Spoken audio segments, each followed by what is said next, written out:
Welcome to episode 28 of the Hockey Cards Gongshow podcast. No, this is not a true crime podcast, if that's what you're looking for. Unless I murder Troy, who's here with me, then, we're just going to talk about hockey cards today. I am joined, as always, by America's most favorite goalie coach, Troy. How's it going, buddy? Wow, that's a big introduction. Yeah, well, yeah, you deserve it. It's going well. According to most goalie coaching publications, which I know there's many, you typically rank really high. And speaking of goalies, I know we have a little bit of flower talk planned later in the show, but do you want to take an extra moment to give your flower apology now, or do you just want to save it? I'll save it, but yeah, I think Fleury heard my calling of him out and decided to respond. So I'm glad he's a listener. I'm glad he checked us out. I will have some info and a discussion on him in a little bit. That's awesome that Flower listens. Hey, bud, it's great It's great that you listen. Appreciate you. Just for the record, Josh, who's talking right now, never doubted you, even in the slightest. It was purely Troy, and I did my best to talk him off the ledge. Obviously, Fleury's played well. We'll talk about that a little bit later. Okay, The Gong Show is a Patreon podcast. We do have a special out of 99 tier, meaning you can be one of the first 99 supporters of our podcast and social media and forever have that title. What do you get? You get exclusive access to the Gong Show Discord, where you get insider access and participation with our show, recommend different topics, ask mailbag questions, give us questions to ask interviewees, like we're interviewing Coach Co a little bit later in the show. And just your general support helps us cover our expenses, continue to produce more and better hockey card content, and help funds initiatives that we want to put into place to help grow the hobby. Thank you for your consideration. Since last show, we do have one new member of the 99 Club, Only Zool. Thank you very much from the bottom of our hearts for your support. If you would like to join Only Zool and help support our show, you can find the link in the show description on your podcast app, or go to the Patreon website and search for Hockey Cards Gongshow. Or you could go to our Instagram, and in our profile, we have a link tree that has a link right to our Patreon. All right, Troy, why don't you run through the game plan? On today's show, we begin with hockey's most famous number 28. Then it's off to our movers and shakers segment, including everyone's favorite, the struggle bus.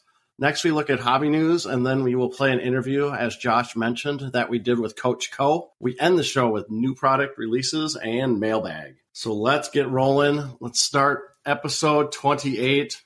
I don't think I ever thought we'd make it this far, but we have. So we're doing the most famous NHL jersey numbers that match our episode show per the Hockey Writers column. So we're on number 28, and hockey's most famous 28 is Steve Larmer. Ooh, Steve Larmer. I don't know if a lot of people know him, but they should.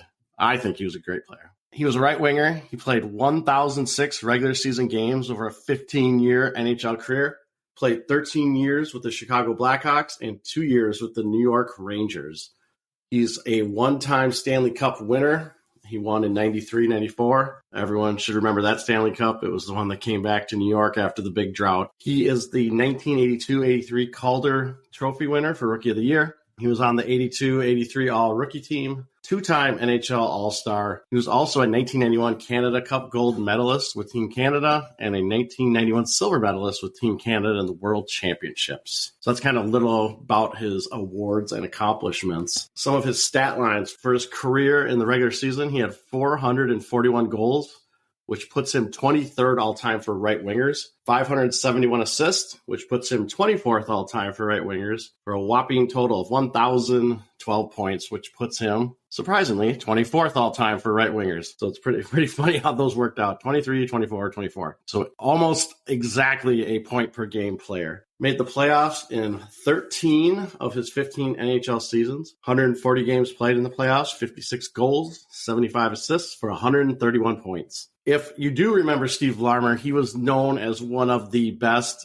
as you would call, power forwards in the 80s and 90s. He was one of the best power forwards of the era, and he also had a reputation. He was actually a really good defensive player as well as being an offensive threat. So he's one of those two-way players. He got a lot of praise for that. He worked on that. I read an interview where he said he was really proud of how he worked on his defensive game as well as his offensive game. Steve Larmer also was very well known for his durability. He played in 884 consecutive games from 1982 to 93, which puts him 6th all time. And if you've heard about consecutive game streak, I think Phil Kessel, our boy, Phil Kessel, just overtook, I think, for the number 1 spot, if I remember right. I might be. Yeah, there was some controversy about that. I heard that, yeah. They were saying it shouldn't count because he had to miss for a birth of a child. Well, I think what they did is they chartered I'm going off memory here, but I think he chartered a flight to wherever they were playing and suited up, skated a shift or whatever the bare minimum qualification of playing in the game, went immediately in the locker room, got changed, flew back for the birth of his child.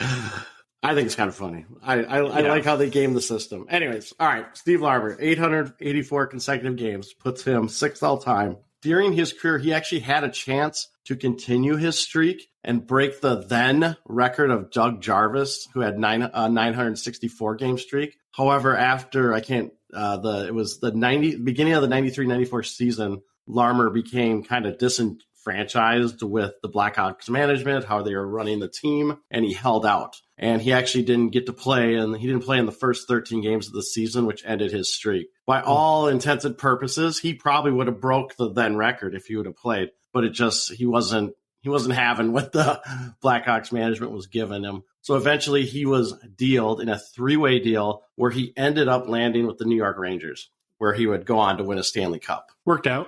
It definitely worked out. So he's got his cup, and the only individual trophy that Larmer won during his career was the Calder Trophy, which is kind of amazing. He was definitely in the running for a lot of other awards, but he actually never ended up winning any of the other individual awards he received votes for. In the 90-91 season, he finished 5th in the league in voting for the NHL MVP. He received votes for the Frank Selke Trophy on 5 different occasions, and that is for best defensive forward in the league. And he also received votes during his career for the Lady Byng. And if I remember the definition, it's like most gentlemanly player, kind of a sportsmanship award. So kind of looking at his career in a little bit different angle that I've done in the past, but just to get a better idea of some of the data points with him. He led the league, obviously, in games played for 11 straight seasons.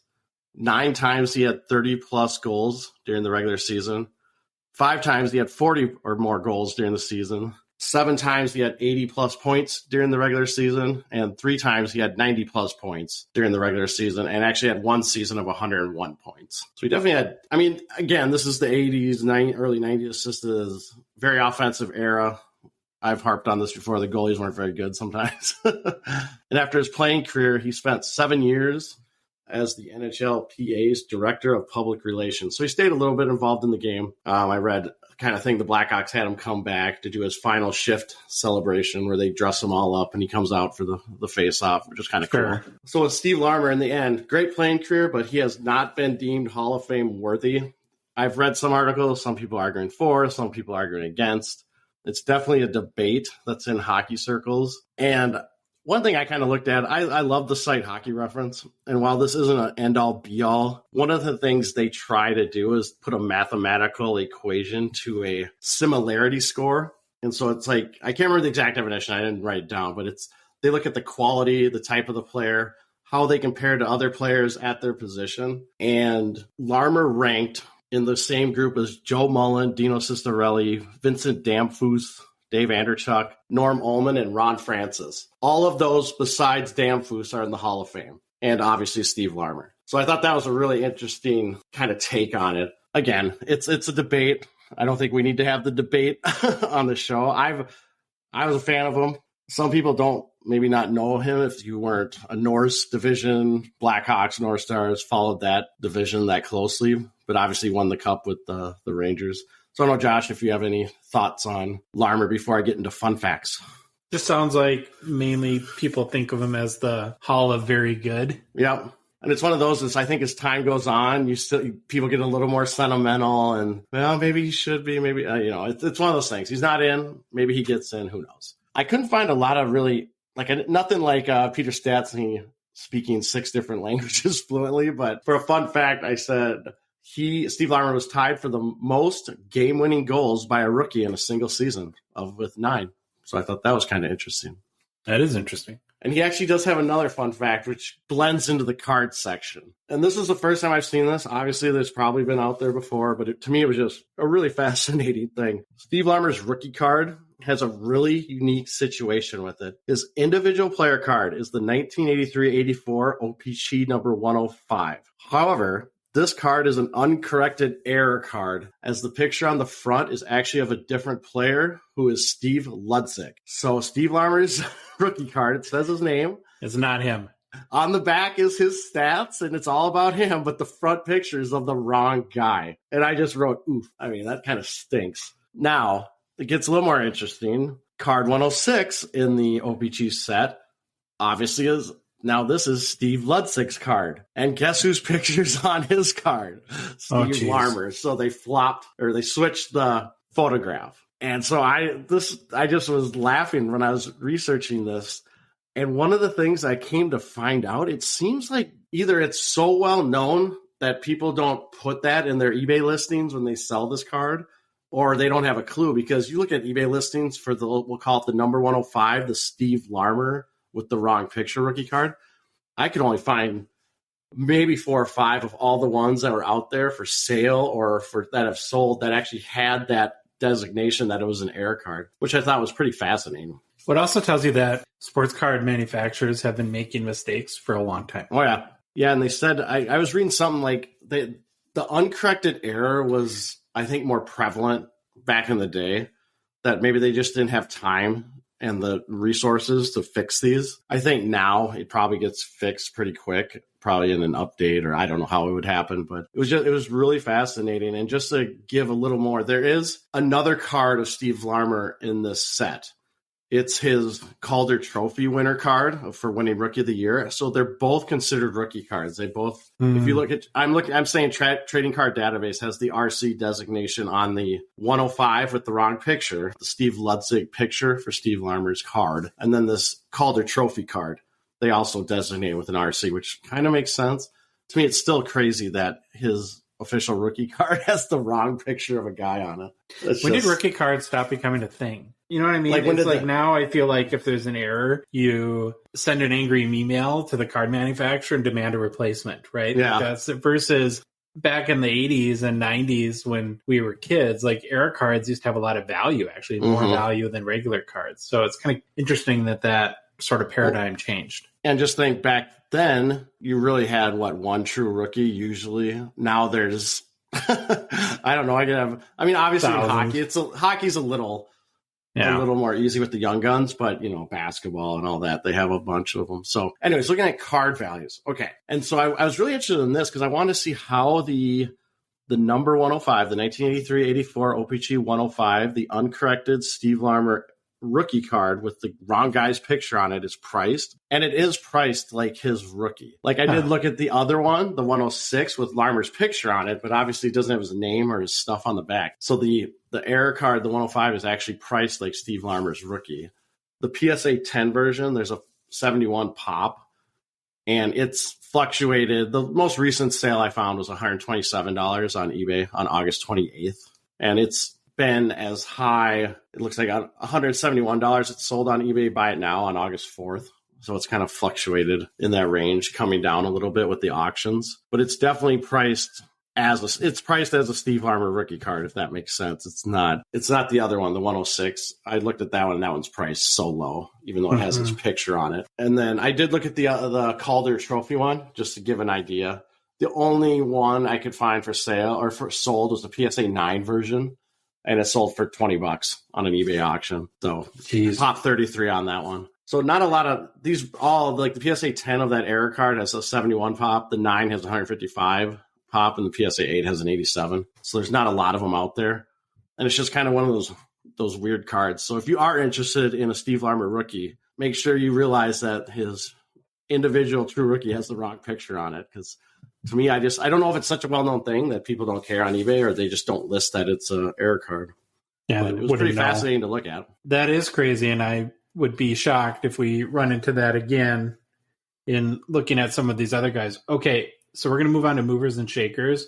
If you follow the show, normally I will start out this segment but we want to officially kick off the Marc-Andre Apology Tour. Yep. And we have America's favorite goalie coach who really beat him into oblivion a few weeks ago to do that for us. So what happened with Marc-Andre Fleury, Troy? So Fleury was on the struggle bus. He heard me talk about him and said, well, that's enough of this. This bus stopped, and he got off in a big way. So it is time for me to eat humble pie on this one. Fleury has played absolutely fantastic the last, I don't know, we'll say week or so, week and a half. He, over his past 5 games, is 4-0-1 with a 2.5 goals against average and a .914 save percentage.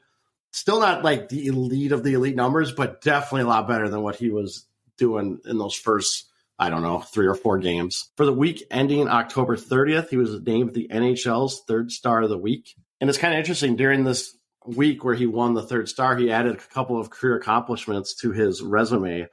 On October 25th, in a 3-1 win versus Montreal, he played in his 944th regular season game to move into 6th place on NHL's all-time regular season games played list among goaltenders. And on October 30th, versus the Blackhawks, he got the victory in a shootout, which put him at 62 career shootout victories and moved him into 1st place all-time, surpassing Henrik Lundqvist. King Henrik. Wow, that's cool. Yeah, that was pretty cool. And, I forgot to mention, I think it was Curtis Joseph. He passed for 6th place in the all-time regular season games played. So cool. Okay, so give me a little coaching breakdown here. What changed? I think he's a little more confident. He's still, I'm telling you though, when I've watched, and I've the last couple of Wild games I had to watch highlights because I've been busy with stuff. He still just looks so unsure at times. And the amount of times he looks behind him after a shot just always worries me a little bit. But I think it's part of also the team playing better. The team was, to be honest, the team didn't help him any bit in those first 3 or 4 games. So I think it's a combination. He's a little more confident, and the team is playing a lot better. So coupled with those, I think he's finding his kind of old form, and I hope it continues. You want to run through some card stuff? I did. I did look up some card values, and I just looked at his 2003 for Young Guns. It's number 234. And I just wanted to get an idea of where his pricing is, because if you'd asked me what's Fleury's pricing for his Young Guns, I wouldn't have known. And his PSA 10 has a pop 29, and its last value or last sold, it looks like September 4th for $1,950, which to me, I don't know, Josh, that seems about right. I don't know. Does that number jump out at you at all? Well, it's a pop 29. That's the number that jumps out. Holy bananas. That's like worse than the early 80s guys that we talk about. I wonder why that is. Honestly, don't know if for whatever reason they just didn't print a lot of cards that year. Yeah. There's big quality issues or what. Well, it would have to be low printing because you have the PSA 9 that's pop 78. Yeah, the PSA 9 is pop 78. The most recent sale, October 27th, for $530, which is down from, I looked at October, September, August, but there was, let's say August 18th, there was an eBay auction that sold for $623, and it's just progressively gotten a little bit lower to where it's at $530 now for that PSA 9 pop 78 version. And then the raw version of the card in October sales were around the $280 mark, and then recent sales, there was one for around $225. So it's definitely taken a little bit of drop, but I'm guessing, I don't know if that was maybe due to his bad play or people got out of him, or I don't know what was going on. But see, all an athlete needs is a chip on his shoulder. And when Flower found out that America's favorite goalie coach was down on his play, he didn't get sad. He said, I'm going to prove Troy wrong. And he sent me an angry email. I just didn't mention that part. And make Troy apologize on his show. All right, let's move on in Who's Hot to... Got a couple guys that were suggestions from our Discord group and really good ones. So I want to thank all the folks in there that contribute to that. First guy is Erik Karlsson. So 32-year-old defenseman for the Sharks, off to an amazing start in 2022-23. You got to go check out his NHL.com player profile. Troy, while I'm talking, I want you to do it right now, as he's got some pretty awesome facial hair on it. And he's got a mustache that is pretty close to the guy we're going to talk to in a little bit, Coach Co. So it's a couple of good seconds of entertainment doing a simple search for his. And did you find it, Troy? I did. He's got some nice long flowing hair, sweet mustache with a little nice chin music on his beard there. Oh, I yeah. like it. So through 12 games, he's got 15 points, 9 goals. It's crazy. 6 assists. He has had big seasons in the past, of course, notably scoring 82 points in 2015, 2016, and 78 points in 2011, 2012. Career-wise, he's got 675 points in 850 games, so he's about a 0.8 point per games guy. His 2009 Young Gun PSA 10 top 183 last sold for a whopping $80 US on October 23rd, 2022. All-time high on that card was 270 from January 21st. So I'm guessing the next sales won't be at 80, Troy.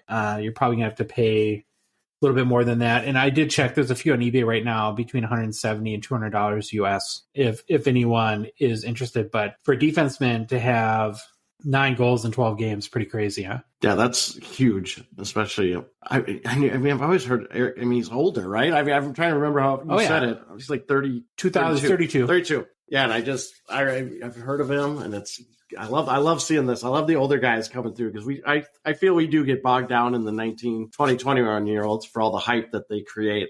But it's good to see an old timer come through and get on the Who's Hot list. Yeah, speaking of young guys, so our next guy is the type of sleeper story that collectors love. It's kind of a rag to riches hockey cards value story, and I'm talking about the 23-year-old Gabe Vilardi from the Kings. He's currently playing right wing on the top line and is on the top power play unit. Through 12 games, he has 13 points with 8 goals and 5 assists. He's already surpassed his point production from last season, where he had 7 points in 25 games.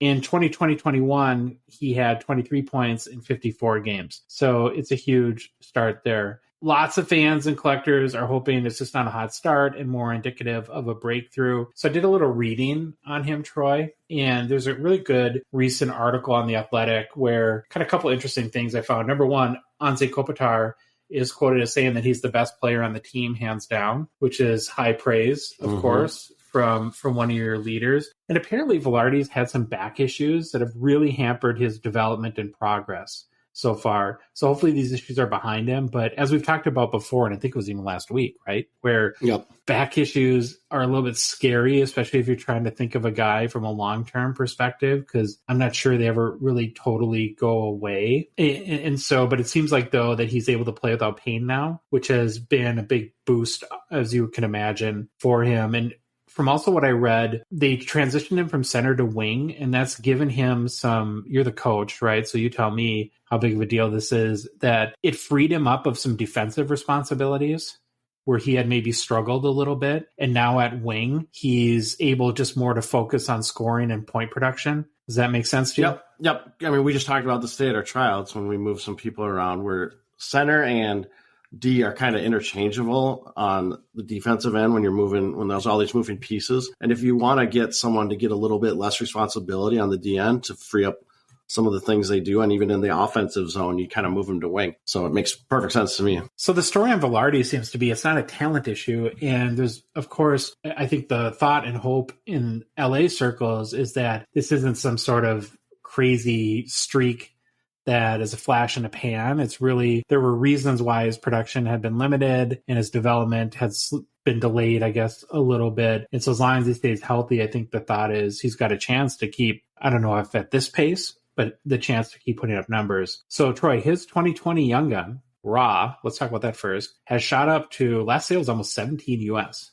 This was a $1 to $2 card a month ago. So there's lots of people hopping on the Vilardi train. If you can see me, I'm reaching over to my box right now to see how many games. Nobody can see you. You can see me. Troy got dollar signs, and he's officially quit the podcast, and now is just going to. I'm going to have to, I guess, talk the whole rest of the time because he's going to be eBaying all his Gabe Vilardi cards. And I was just curious what I had. And selling them. I've never seen you do that. Boy, yeah, $17 was the last sale. I have 5 of them. Okay. Well, there you go, $85 in the Gabe Vilardi. Well, now I got to see if any were worth grading. Oh, I hate grading. Never mind. I didn't say that. His 2020 Young Gun PSA 10 pop 82. After the start, you can probably expect that number to creep up now a little bit. Last sold for $80 on 10/24.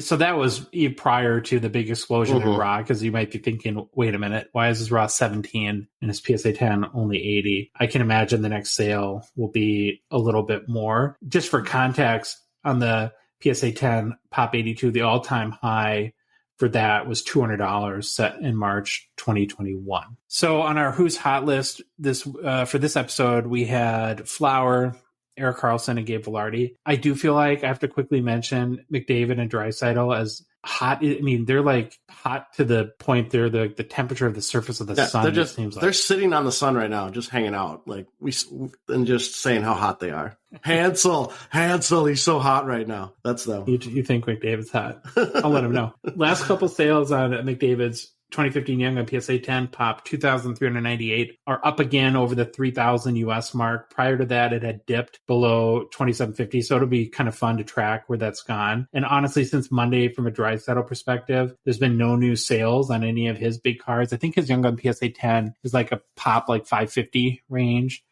Can't believe nobody's buying those at this point, because he's been playing ridiculous too. So they might have a permanent spot on the Who's Hot list this year. We'll just have to wait and see how that shakes out. But whoa, hey, wow, Troy, it's about a minute. Struggle Bus pulled up about a minute early today. Well, the Struggle Bus coming in hot. Struggle Bus coming in hot today. So why don't we hop on the bus and see who's on there today? Oh no, shoot, I knew it. I hate doing this. Right away, who do I see but our guy Marco Rossi? Yep. It sucks. It really sucks to put your Wild Boys and your guys on your team here on the Struggle Bus. Kind of feel like we have to, though. Rossi's long had a bunch of promise, and this is the year the Wild are really counting on him. He's played very, very well in juniors and in the AHL. Kind of the story with his development, though, if anyone's familiar, is he got COVID really bad in 2020 and then had a lot of what do they call long-term COVID effects or long COVID, which really, really hampered. I mean, I guess he got very sick for a while. He's obviously off to a really, really slow start this season with 1 point in 10 games. Actually, we're recording on Wednesday. He got the point Tuesday night on a Kaprizov power play goal that was super close to being called off, because Kaprizov, who was it that, I think it was Kaprizov had passed him the puck and it flew up in the air, and the puck was right at his shoulder when he knocked it down. So very close to a high stick, but they did call the goal good, and he got his point. He's on the board at least, but through 8 games, not what anyone expected.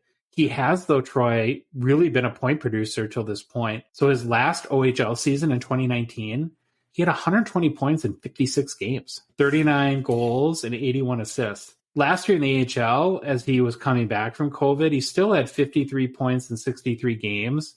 So 18 goals, 35 assists, a little more on the helper side, seems to be more of a setup guy for people. And I think everyone connected with the Wild assumes his point production will come around. But yeah, not a good start. So hockey card wise with Rossi, there's really not, I don't want to go through the handful of sales on his MVP silver script or anything like that. Where the slow start I think is really going to impact him is a week or so from now when Series 1 comes out.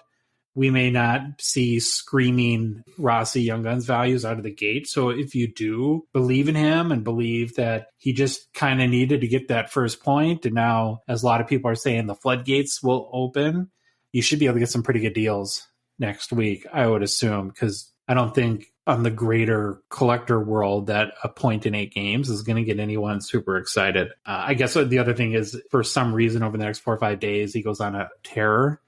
That could change that too. But I don't know, do you have an opinion on Rossi so far from what you've seen? I've been kind of indifferent with this play so far, and I haven't seen a lot of the most recent games. And I did see the goal that you were talking about where he did get his point. But yeah, he's young. Struggle Bus, here he comes. Hopefully he can jump off in the next month or so. Okay, the next guy we got to talk about, and this is, again, from our Gong Show community, and I think a rightful suggestion is Kyle Connor from Winnipeg. He is another guy after a really slow start. 25-year-old, had an amazing season last year, Troy, with 93 points on 47 goals and 46 assists.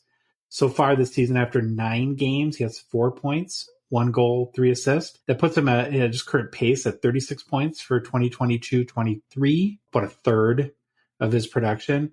If you compare him to the start of last season, he had, through the first 9 games last year, he had 14 points, 7 goals, 7 assists. So definitely not starting out on the hot side there. On the plus side, though, he does lead the team with 33 shots. And from everything I've read, he's getting good scoring chances. He's just not converting. His shooting percentage is 3% right now, which is bad, right? Not good. No. So that would give you maybe some hope that, he just needs to find a way to get the puck home. From a hockey card perspective, his 2016 Young Gun PSA 10 popped 566, last sold for $85 US, which is about at its 2-year low, Troy. Past 3 months, it's down about 30%. So I think if you believe in the guy and you're convinced he's going to get back on track, it's definitely a buyer's market at this point for Connor. We don't see them too much. I mean, other than the few games they play with the Wild each year. So it's hard for me to have too great of a perspective on him. I just know he had a really good season last year. Yeah, and even with watching games on TV, I usually don't watch Winnipeg. So if they're on against someone else, I usually watch the other teams. But I will say, going to Wild games when Winnipeg is in town is awesome because they travel very well and they're fairly close. So a lot of Winnipeg fans come down. It is pretty sweet. Okay, it's not a struggle bus segment without our controversial person on the bus. And okay, everyone, please take a deep breath. There's going to be context here. We're going to breathe in and breathe out. I'm putting Auston Matthews on the struggle bus, Troy. I'm doing it. All right, he's on. So he does have a very respectable 8 points in 10 games. So you're thinking, well, how is he on the struggle bus? Here's the rub. Only 3 goals, which puts him roughly 12% of the season on a 25-goal pace, which is currently tied for 78th in the league in goals. So this is our premier goal scorer in the league, struggling a little bit. If you're looking for reasons not to panic, just like with Connor, I compared his start in 2022 to his start in 2021. Through the first 10 games last year, he had only 5 goals, marginally better than the 3 he's put up so far. Like I said, he did, of course, lead the NHL in goals last season with 60, which was a career high. His previous high was 47. I don't think he's going to finish with 25 goals. But given, we're kind of at that point where in another week, we're going to stop saying start to the season. It'll be 25% of the way through the year. And it could mean that he kind of goes back in the 45 to 50 goal range, unless he has an amazing turnaround or takes off similar to he did last year. He's producing points, just not goals. So again, he's a very borderline struggle bus case here. And so I guess that means, Troy, we're going to put him in one of the front seats. He's already kind of got like his hands on the back of the seat. He's ready to get off at the next stop, but the dude's definitely on the struggle bus. You agree or disagree? Yeah, I would kind of agree. It's interesting because I think the Leafs, if I remember from reading articles around them and how they're constructed, it's kind of their do or die time. And I believe also Matthews becomes a free agent, I believe, at the end of 23-24. So I'm wondering just how that kind of might be playing into this. Is he feeling the pressure? Does he feel they have to win now? Is he worried about what his future is? Does he want to stay with Toronto? Does he want to move on? I'm curious of just kind of how all that stuff's playing out with him too. But definitely from a goals perspective, I would say for now he is on the struggle bus. But hopefully he listens also. He hears this, he gets mad at you, and just like Fleury, he becomes an NHL All-Star of the Week and he jumps off the bus at the second stop he can get off on. Would you be surprised if by Monday's show he has 10 goals? I wouldn't be. Right? And not because of that, just because he's a good goal scorer. Yeah. But, so it is what it is. He's struggled so far, and I'm sure he'll turn it around. The more I say that, I think I'm giving us a lot more credit. I'll try. They all listen, said nobody. His 2016 Young Gun PSA 10 popped 26.51. Last sold for $1,225 US. That's down about 20% in the last month. Is that a buy-in up? Just before the start of the season, one sold for, I think it was like October 10th. One sold for $1,893 US. So $1,893 to $1,225. I'm telling you, if you felt you've missed your opportunity, now is the time to get in. I feel like. Yeah, no kidding. So that's the struggle bus for the Thursday edition of the Gong Show. Please make sure you address all hate mail, care of Troy. Mm-hmm. And we'll move on to hobby news. So I know you saw this, Troy, but we have to mention PSA announced that they've lowered their price for 10 card minimum bulk submissions to $15 a card. Yep. I mean, we're trending to zero here. Pretty soon grading is going to be free. You have to be a member of their collectors club, 10 card minimum, declared value limit of $199 per card. It has to be newer than 1996. It excludes patch cards, supersized. What does T3 mean? I'm guessing I always think of T250, but I was assuming it's a size maybe. I can look it up while we talk. Is that a Terminator reference? Oh, that'd be sweet. T2 is the best. It excludes everything but probably a normal card. It has a 120-day estimated turnaround time. And my question is this a reaction to the October grading trends report that was released today by GemRate? Okay, so this is fascinating. And we'll get back to the PSA price in a minute, but I think this context is important. So overall, last month, there was a 1% total increase in sports card grading. So taking out TCG and non-sports cards.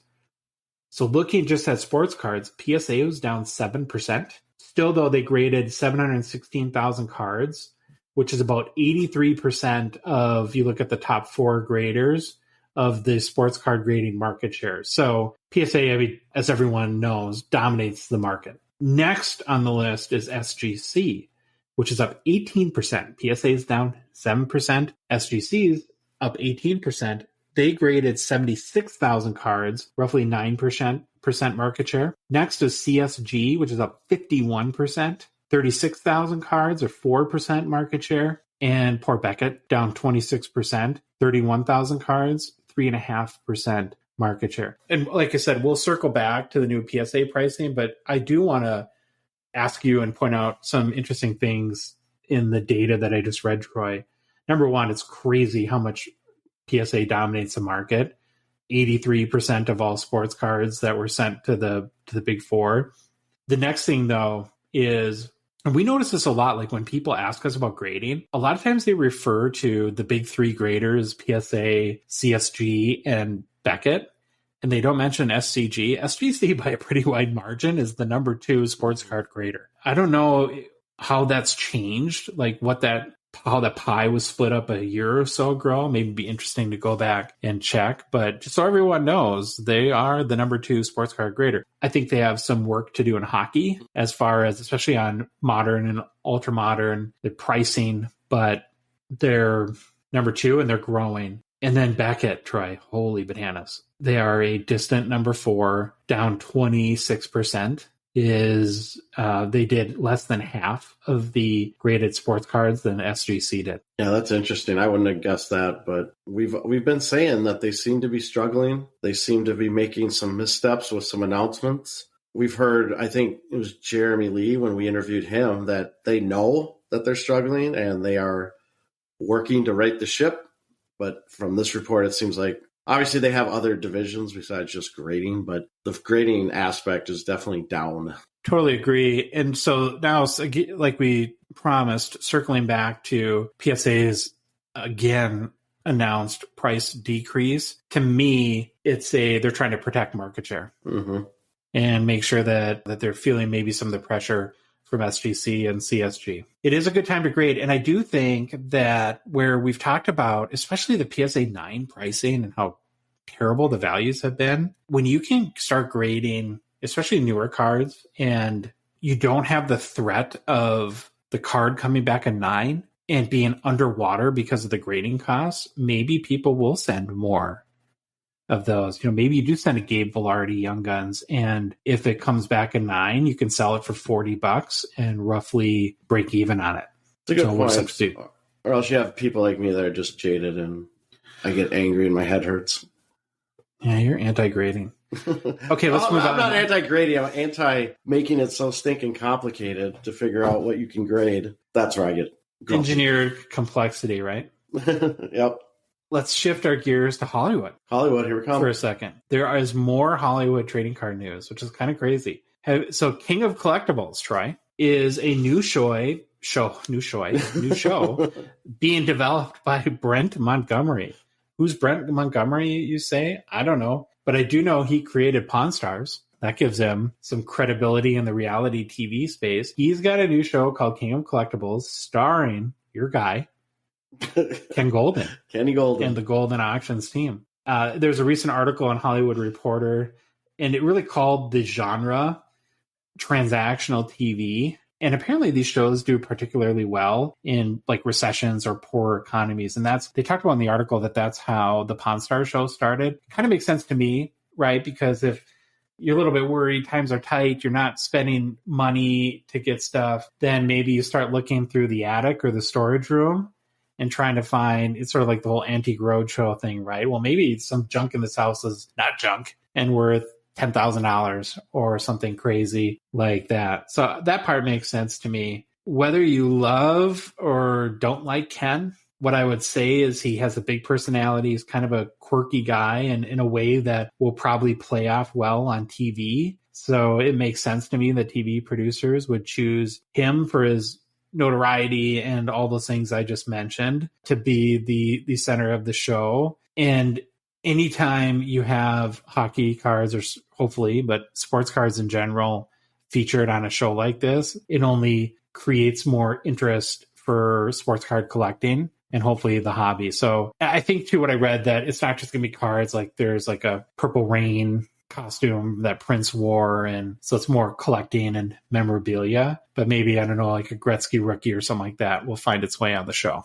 High tide raises all ships, Troy.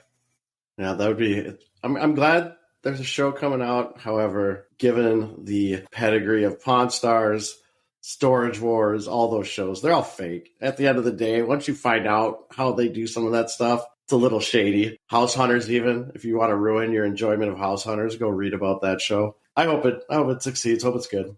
I knew a guy who knew a guy that was a writer on, I think, like Ice Road Truckers, and got to hang out with this guy a little bit. And what I learned through that experience is that reality TV is, number one, heavily scripted. Yeah. They actually have more writers than sitcoms. That's crazy. And it's not like they don't write the lines, but they manufacture scenarios, right, that they think will be interesting story plots and stuff like that. But big picture, good to get more exposure for the hobby. There are a couple of Toronto Sport Card Expo notes I want to make. I just saw today, Troy, that Upper Deck is doing what I think is a very cool sponsorship at the expo. So kids under 12 will get in free with any paid adult ticket.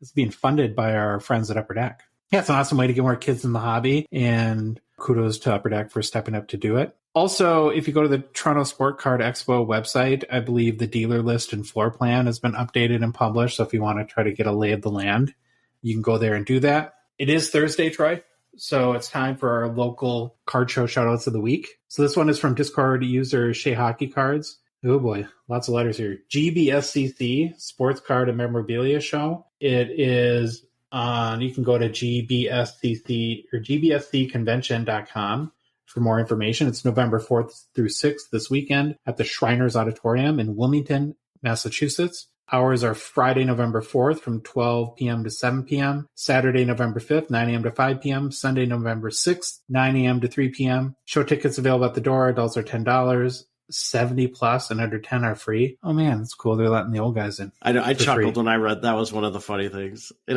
GBSC is like Greater Boston Sports Card Convention or something is what it means, or collector convention. Gotcha. Autograph tickets will also be available at the door and can be purchased in advance or online. They have some one really good signee, at least, Ray Borg, and then probably some more local guys, Sean Thornton and Bob Sweeney. Yeah. Those from our hockey card. They also have some Red Sox people and I think Celtics people. And okay, my reading notes right. Is that the only one? That's the only one that I found. There's, I think we have one, but it's still a show that's near the end of November. So we won't put that in yet until probably next week. Gotcha. All right, now is the time of the show. We are going to roll our interview with Coach Co. We wanted to talk with Co because not only is he an interesting guy, he has a great social media following that produces great content, but he's from the Toronto area, and it's part of our mission to learn, better understand, and be more prepared for the expo. So hope you enjoy the interview. Okay, we are very excited to have on our show someone who both Troy and I are huge fans of and have been waiting for an opportunity to get him on for a while. And so I want to welcome Coach Co to our little program here. How's it going, man? What's going on, man? Happy to be here. Listener, I follow you guys avidly since, I don't know if I can say inception, but pretty close. And I've loved everything that you've brought to the hockey space and the sports card space in general. So thanks for having me. Yeah, I got a funny story about really getting introduced to you the first time. So we've told this story many times. I'm not going to go through it, spend too much time on it. But our podcast was not any sort of grand plan. It was very much a happy accident. Started at the end of last May. And so really it still happens today, but for the first few months, especially anytime word of us spread, Troy and I were like, what's happening? We couldn't believe this. And on your TikTok, you were one of the first people to aggregate one of our content pieces. Really? And we couldn't believe it. We're like, holy crap, this guy is talking about a piece of content that we produced. And it was really funny at the time. And that's how I really got to know you. And from that, then I started following you and really, really liking just your style, the energy that you have. I love your perspective, and followed your TikTok, of course, very closely. And then saw that you had a podcast with Cardboard Cartel and started listening to that. So, there's much, I think, mutual respect between the two of us. So what I want to do, Co, is start a little bit about just your history and kind of briefly let people that maybe are not familiar with you get to know who you are and what you're about. And obviously we're going to take a hockey card slant because that's what we do that's here. Cool. So when it comes to hockey card collecting, when did you start collecting? My first hockey cards were actually gifted to me by my mother. So, I thought you all probably thought I was going to say father, but my mom was big into hockey collecting, and she had the completed sets of 90 through like 93, I think, O-Pee-Chee Cool. Premier. Yeah. So I have those with me, but she kind of like gifted them to me. Or I think it was first like she like gave me a few extras, and then she's like, when you get older, you can have like the complete sets. And little did she know that like O-Pee-Chee Premier is really not worth a ton of money these days. But like when she was collecting it, it was like one of the most expensive products, right? And so from there, I started to. My parents never really gave me like a long leash in terms of like what I was able to buy for sports cards. Sure. It was always like if we were at McDonald's or at Tim Hortons, they'd buy every time they go to McDonald's for a coffee or for a meal or whatever, they would like come home and bring me like 5 packs of hockey cards. So for me, it started with the gift from my mom of those loose O-Pee-Chee Premiers from the 90s. And then it became like the dollar packs from McDonald's and Tim Hortons. And every year after that, I tried to assemble full sets of the McDonald's and Tim Hortons hockey cards, and I'd have them in like the sleeves, and I'd have their own binder for each one. So that is like where my inception of hockey card collecting came from, and actually like my first memories of collecting. Well, that's actually an awesome story, and I think it brings up a really important distinction and value. Right, there's eBay value when it comes to cards, and then there's sentimental value. Yes. I'm sure that the sets that your mom gave you have way more sentimental value than any sort of relative third party, second party market. They sure do. And, it actually just doesn't make any sense for me personally when I see something like an O-Pee-Chee Premier, like rookie Pronger, where like, the card pops. This is like one of like the best defensemen like of all time. It's honestly my favorite defenseman.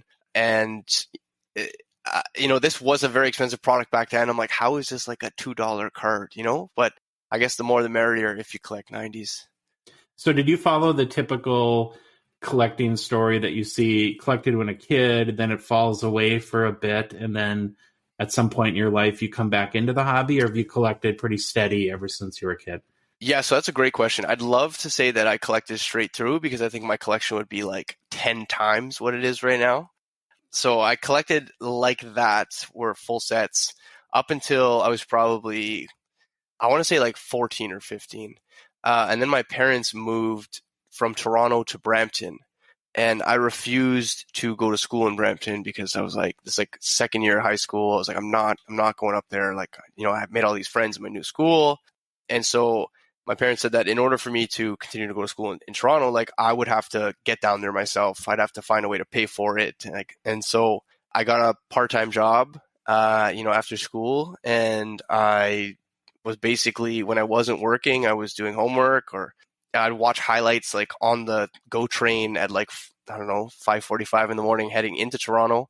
But there was very little time for like collecting and like hobby related things. And so that pretty much lasted. I mean, obviously I didn't do that commute forever, but that was like the beginning of getting very busy and like life getting in the way. And I also find like once you stop collecting for a period of time, it's like you never really stop loving it. You just kind of, you're like, it's like you're just waiting for that one moment that for something to happen and you like get back into it. And so for me, that one moment was when life became like a full stop, and I stopped working because of COVID. I got laid off, much like a lot of people did. And that was like the first time since, you know, 15, 16 years old where I didn't work. And that was like, I had so much free time on my hands. I was like, what the hell am I going to do with myself? And inevitably I gravitated towards the collecting space. And because it's collecting, it's something I did my whole life. And even though I stopped collecting cards, I would still like buy jerseys of my favorite players, because like, you know, it became like social. You go to a bar and watch, you know, the Leafs, or you go watch whoever's in the playoffs every year. I mean, in the early 2000s, it definitely wasn't the Leafs, but yeah. So I kind of like kept the collecting alive through like jerseys. And so early years was collecting cards, and then my middle years was I got a crazy jersey collection to show for it. And then, like I said previously, coming into the pandemic, I was like, man, we're going full tilt into this, man. This is like, you know, I can create content around this, like something I actually like doing. You know, for those of you who don't know, like I'm a personal trainer by trade, and you know, I have been for like the last 9-10 years. But like creating training content doesn't do it for me the way that like creating card content does. And I found that very quickly when I started to talk about sports cards and you know, communicate with other people about sports cards. I was like, man, this makes me feel alive. Like I thoroughly enjoy this. So I just went full tilt into it. And, you know, here I am today on your podcast. Yeah, you can definitely feel that, like the energy that you bring to it. And that's a very authentic energy, right? There's some people that try to fake that sort of persona or personality. Yeah. And that usually I don't think works very well for people when you're not your authentic self. And so I think that, like I said, that has worked very well for you. So how long have you been, would you say, producing sports cards content on a regular basis? I would say probably since the end of 2020. Okay, so still relatively new. 2 years maybe, yeah. And I'm going to ask this question because I know that, okay, it may be a little bit self-serving, but I know that there's a lot of people out there that do produce content in one form or another, whether they're trying to be a big personality or trying to have a lot of followers, or do they just like doing personal TikToks or something. So when it came to your content, how much like experimenting did you have to do to really kind of find your voice or find what channels or the type of content that you think connected with your audience, or did everything just sort of click right away for you? I wish I could say it clicked right away. I would have saved a lot of time, but I think that nothing's supposed to happen like perfect right away, right? Like that happens like once in a lifetime. Yeah. And actually, I really enjoy the fact that there's like so much struggle. And like, I know you guys don't, for those of you who do follow me, you probably don't see that. Like sometimes I'm struggling to like come up with stuff to say, or like, how do I say this? And there's so much that goes into creating content. So to your question, it definitely didn't come right away. At the beginning, my videos were very different, actually. At the beginning, I was first telling people like players that I thought were good buys. And I would say after about a month or so, I felt really uncomfortable with having the ability, and I didn't have a big platform by any means. Like I'm talking like I was creating content for a month. So you can only imagine how many followers I had. You know what I mean? Like maybe 200, maybe 300, like let's say best case scenario, 1,000. And I felt uncomfortable about like being able to move the needle like on any player. And not only that, but I actually felt that I was doing a disservice by telling people who I thought was a good buy or undervalued or whatever the case may be. Because I think so much of what I love about collecting and about cards in general is the fact that like you can take a gamble, relatively low risk depending on what kind of denominations you're playing with. But at the time, and even still, some of my favorite plays are like $8 Young Guns or $5 Young Guns that end up like 8xing or 5xing or 10xing, right? Like I love that because it's like truly something that someone like didn't see coming, except like if you've been putting in the backdoor research, if you've been watching games, if you've been paying attention to trajectories over the course of the last few seasons, like you can time something like that. And so I stopped creating content that I was giving people advice on like who to buy, and instead it became about like because a lot of people and I could have kept that going actually, and I probably might have had like 2 or 3 times the number of followers I have today, because even still people are like, oh, who should I buy? Is this a good investment? Like, and when things were hot, like it was, I mean, you could pretty much buy anybody and be right on the money. That's totally true. You know, like, so yeah. So I just decided to go like a bit of an educational perspective and just kind of get people to talk. Like that's my goal of my channel, is to get people to think and to get people to talk, right? So just because base Young Guns are the rookie of choice, like why? And will it always be this way? And like that's the kind of discussions I wanna fuel. And even if it is yes, like why is that? And then again, like there's just so much we can talk about there. And a lot of that came from having to like relearn the market in like 2020, 2021, like jumping in and being like, I have all these questions.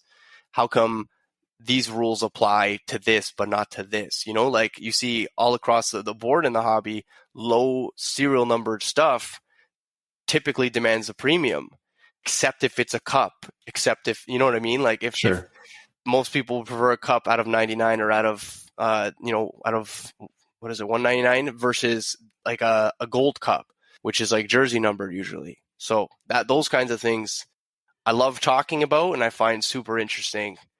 Yeah. I couldn't be like more on the same page, and I'm sure Troy, you'd probably feel the same way.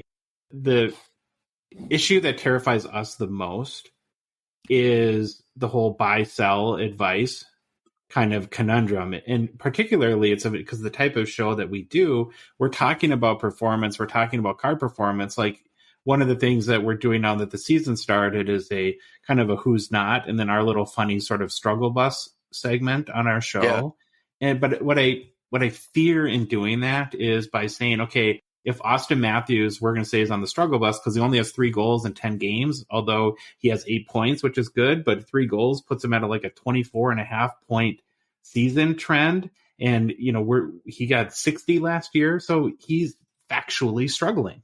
Agreed. a little bit right now, but I don't want to, our goal is to give people data and information to then form their own opinions and to not take our advice or take our opinion, because our opinions are no better or worse than anybody else's, and there's nobody that knows where these markets are going at all. Otherwise, you would stop wasting your time talking about cards on social media and just buying and selling cards and being a billionaire somewhere if you actually knew what was going to happen. So I really appreciate you saying that.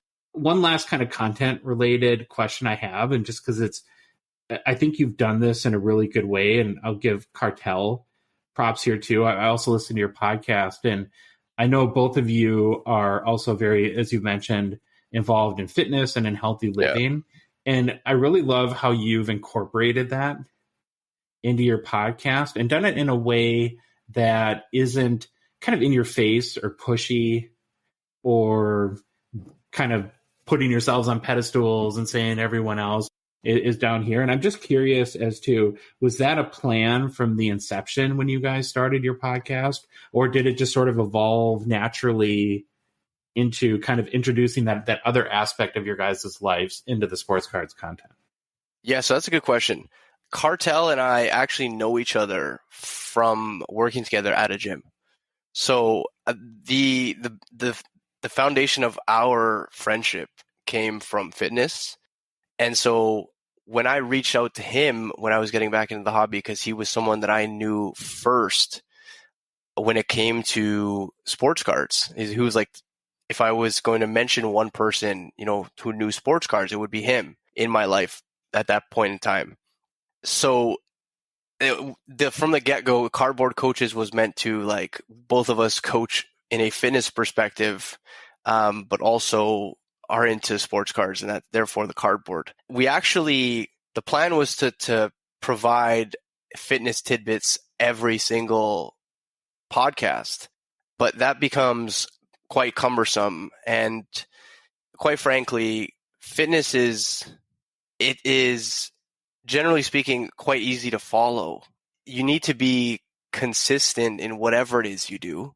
And then once you're consistent, you need to make some sort of adjustment.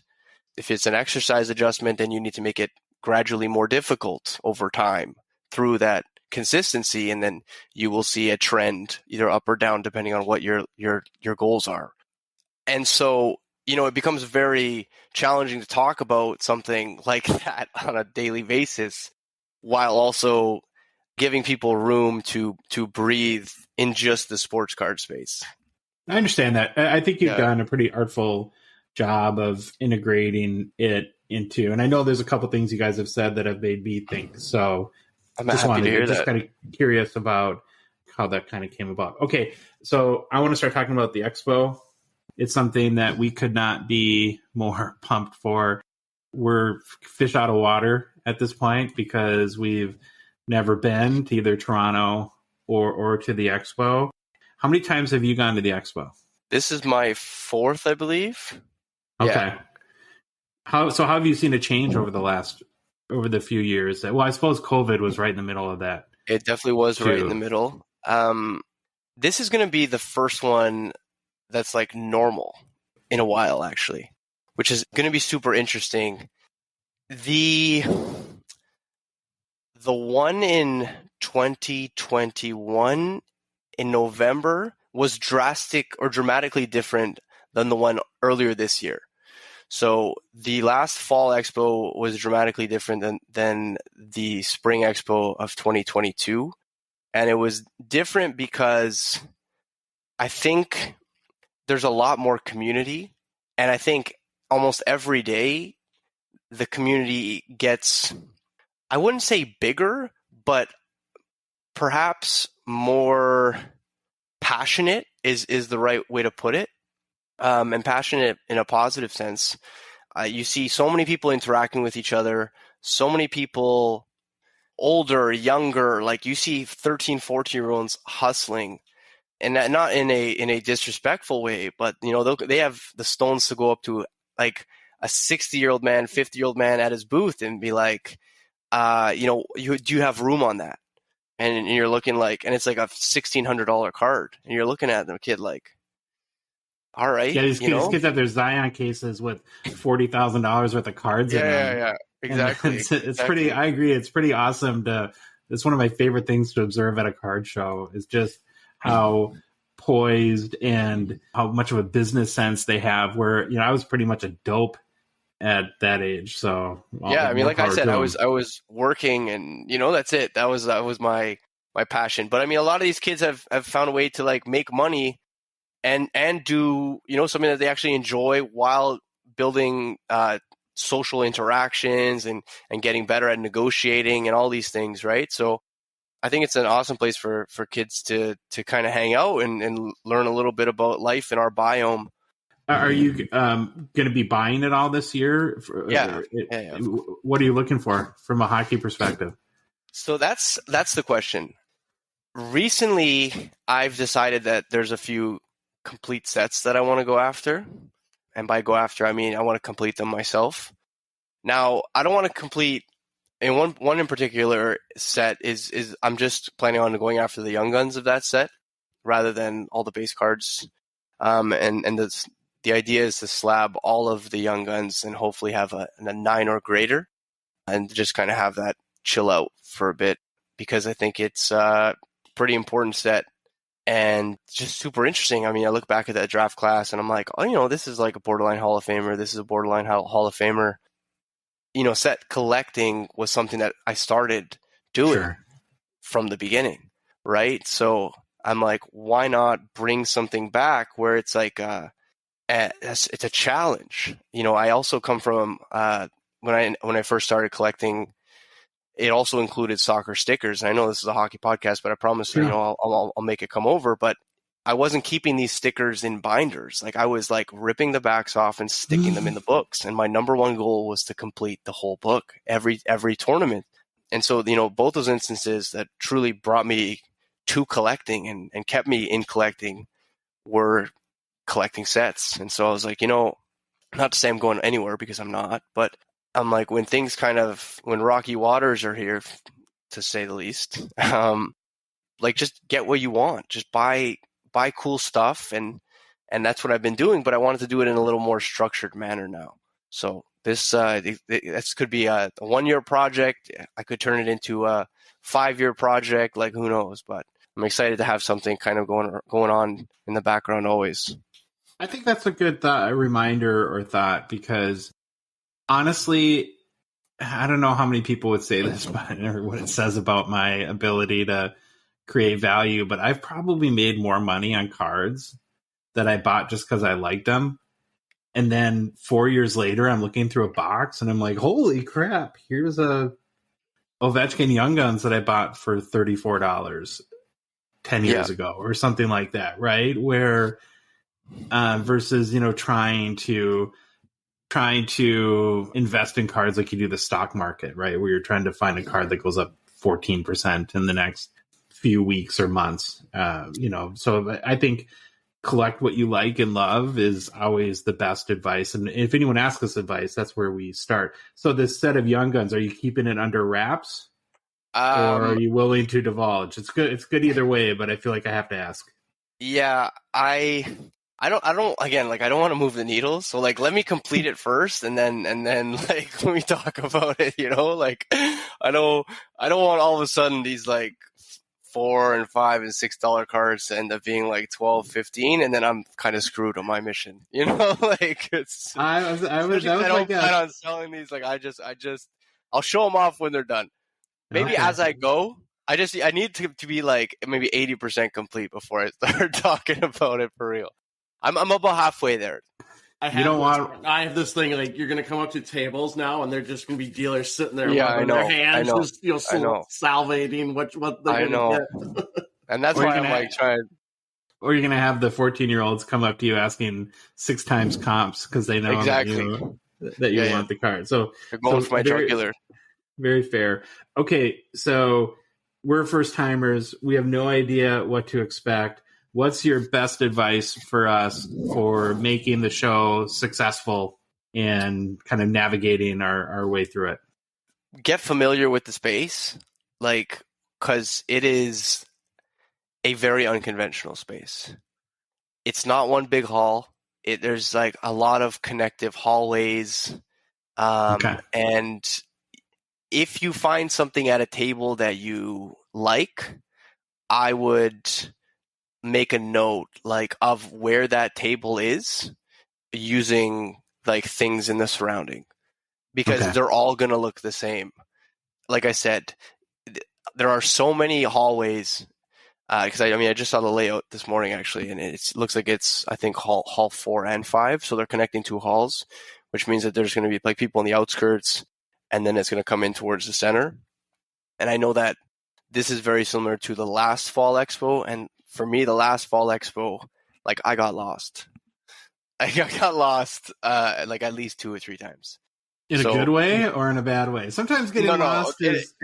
So towards the end, it was a good way, but like at the beginning, it was a bit of a bad. I was like, where am I? Like, I have no idea where I am, and like it was even hard to retrace my steps at one point. So like, just be aware. I would honestly suggest like just doing a lap, and then being like, okay, like I'm kind of familiar with all the space. But aside from the logistics perspective, I think a great way to really experience the expo is to also know what's like on tap. They do run like a lot of raffles, and they have a lot of amazing guest speakers. They have a lot of amazing people signing autographs. So like, even if you don't purchase an autograph ticket, maybe you get a chance to cross paths with a Matt Sundin or a Eric Lindros, or, you know, like they've set this up for like 90s hockey heaven. In terms of like the people that they've brought. So it could be really cool to cross paths with someone you idolize just because you know the schedule. Yeah. Well, any don't do's or things that we should avoid, or I would probably not use the word comp, but like, I mean, you can, but it just needs to be in a certain way. Like I see sometimes people go up to a table and they look at a card and they're like, you know, I'm interested in that. Comps are, you know, significantly less than that. And it's kind of difficult to have a conversation sometimes with some of these old hockey heads. I'm not saying everyone like this, but it's kind of tough to, if you see someone is like very far off in their price, I'd probably say something like, you know, are you flexible at all? And most of the time they are. And then you can have like dialogue, maybe knowing what the comp is going into it rather than referencing or pulling out your phone to like show them. I find usually works well at shows like these, like to know your numbers, know what you're comfortable spending on that specific card or these specific cards going into it, / that like what the most recent comps are on those cards. And what I've even done at some point is like, if I see a card I like, I'll like step away from the table and then I'll like look it up and then maybe come back like 5 or 10 minutes later with like a better idea as to like how much this card costs, rather than doing it right in front of them, you know, almost out of courtesy, because someone else could walk by and like want to see the showcase. And like, here I am like scrolling through 130 point or card ladder to like, for a negotiation tactic, right? So I'd say negotiate in good faith and just try to keep people or give people respect and make them feel that they're not getting fleeced. And I think you're good to go. Yeah, I mean, aside from that, there's not many don'ts, man. I would agree with that, and maybe to expand on it a little bit further. I think you're right, starting if asking if they're flexible in their price, because that lets you know if there's any negotiation opportunity. If they say no, then you can just walk away and save yourself and the dealer a whole bunch of time. And if comp, and I've never thought of it that way, but it does make sense to me, Ko, if that could be a triggering word for some, yes. You know, maybe an alternative would be to say, so let's say there's a card that's $100, the comp is 75. And you ask the dealer, okay, do you have any flexibility in your pricing? And they say, yeah, I have a little flexibility. Maybe instead of saying, well, the comp is 75, maybe if you said, well, I would need to be at closer to 75, would that work for you? I think that would work. I think that'd be way better. Do you know what I mean? Because there's something about the word comp over the course of like the last few years, I find it's been like it's a very, you know, comp as a seller is like usually a good thing, you know, because like if you're trying to sell something, it's because you know that like this card is a certain price, right? Generally speaking. But when you're going up to buy something from someone and it's, you know, probably going to be overlisted in most cases, especially, you know, if they bought in high, or depending on how much they need to recoup on another card. So knowing how to speak to people and like gently having these conversations rather than just kind of like black and white, I think. And it's part of building relationships, right? Like it's not, you know, it is a transaction, but it shouldn't feel like so To the point. Like like you don't serve me, right? Like I know that for me personally, like I tried every time I go up to a booth, like, I ask the people how they're doing and like, how's the show been so far? And I also ask them like, are you just selling? Are you buying? Are you looking to trade? Like, just so you kind of know what their intentions are too. And then you just go from there. I also think too that if your goal is to get good deals or value, and if you have the means, the best approach is to find a table that has a number of things you like and offer a volume or a bundled price for it. Just feels, I think, easier for a dealer to take a little bit of a hit on a card if you're buying multiple, right? You'll always 100%. Yeah. Okay, so now I want to ask you a little bit about the show and just the overall health of the sports card market. So when you're at the show this year, what are you going to be looking for to give you some sort of indication as to where the health of the collecting market is at? I'm going to be looking at attendance. I'm going to be looking at attendance in terms of the health of the market, because I mean, we know what's happening in the economy. We know that things aren't great, generally speaking. We know that, that our word gets thrown around a lot, and whether we are in one or about to be in one or whatever, I feel like that's like semantics at this point, because we've seen the cost of goods and services increase across the board, which means inevitably that we tighten up in other areas of our lives. So for some people, maybe not going to the expo is one of those tightenings. I hope not. I want a ton of people to come and experience the expo, even if it doesn't mean that they're spending an arm and a leg, because I think it's a wonderful experience for anyone who enjoys sports cards, memorabilia of any kind, because there is truly like everything here. And if nothing more, there's an opportunity for you to connect with other like-minded individuals who also thoroughly enjoy exactly what it is that you enjoy about sports, autographs, and all these other things. If I had to pinpoint one thing, it would be attendance. If we were talking from a card perspective, a hockey card perspective, I think Connor McDavid is probably, like, his young gun is probably what shows me where we are at the market. Like, this guy could win the Rocket this year with the start that he's off to. I mean, he's got 11 goals in his first 10 games. I think he's got 2 hat-tricks already this season. If his prices start to drop considerably, then that kind of shows you then, like, I mean, if this guy can't hold it together, then nothing can. Do you know what I mean? Oh yeah, he might win everything this year. That's we might what I mean. give him the That's Norris exactly, Trophy too, just because. Yeah. Like, well, I mean, Eric, you got to take it from Erik Karlsson right now, man. Like I said, 9 goals, I think, right now. It's crazy. I think that's a good barometer too of where the market is at. So you're in the Toronto area. Do you have a good sense of what you think? Like, what's your guess that from an attendance perspective? Like number of people? Yeah, but like you don't have to put like a number on it, but if your kind of main barometer point is attendance, are you expecting it to be average attendance, or are you kind of expecting it to be a little bit lower because of all the conditions that you've laid out? Or I think it, because we haven't had a full one, like we were under, to a certain extent, lockdown provisions last time we had a show. In I believe it was like April. We still had vaccine passports and other things that prevented people from like coming. And so I actually think we might have more people at this show than we've had at a show in like 2-3 years. Nice.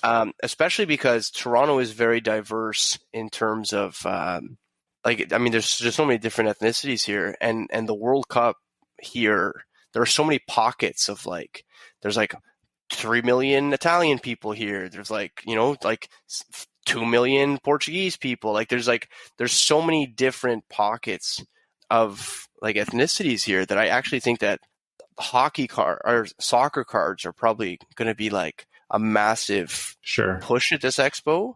Not say that hockey isn't, because I still think it's going to be massive because it's hockey cards in Canada. But I think it's probably going to result in us having a better show in terms of attendance than we've had in recent memory. Well, Toronto's a great basketball city too. So I would imagine that there's a lot of basketball interest in there too. Okay, so one more kind of, I probably should have asked this a minute ago, but Troy and I are in the state of hockey, which is like hockey light for Canada, but good for the US. Yes. And we're constantly befuddled and disappointed at shows here how little hockey there is. So how much hockey is at the expo in Toronto? Just give me some sort of frame of reference to give me good thoughts to go to sleep at night here. I would say maybe 80-85% of the show is probably going to be hockey. Like, that's maybe music to my ears. Yeah, like that's awesome. There is you are going to see so many Connor McDavid young guns and Matthews. I mean, you might see every Matthews Future Watch in existence in the same place at the same time. It's ridiculous. Like, it is. Yeah, you get almost desensitized by some of these cards by the end of it. It's bananas. That's crazy. I have a feeling you're going to see a ton of like OV young guns and Crosby young guns. Like, it's. So I think you have a great perspective because I know you follow it closely and you've been commenting on it for a couple of years. I want to switch just a little bit to the overall sports card market to get your perspective on it. So if you look at data from sources like Card Ladder or even anecdotal observations, one thing that we're pretty pumped about is in the past year, the hockey card market's done very well relative to other sports. I'm curious as to what's your theory as to why. I think it had the most room to grow in the States, quite frankly. You know, like, I mean, hockey's still arguably not big enough in the States, but the NHL has made some major moves in terms of trying to make that happen. Nationally televised games, and you know, at one point last season, they tried to bring on like a TikToker for marketing purposes, and I'm sure that they got, you know, a few people in the younger generations as well in the States. So, I mean, kudos to Gary Bettman for trying to grow the game and doing what it takes.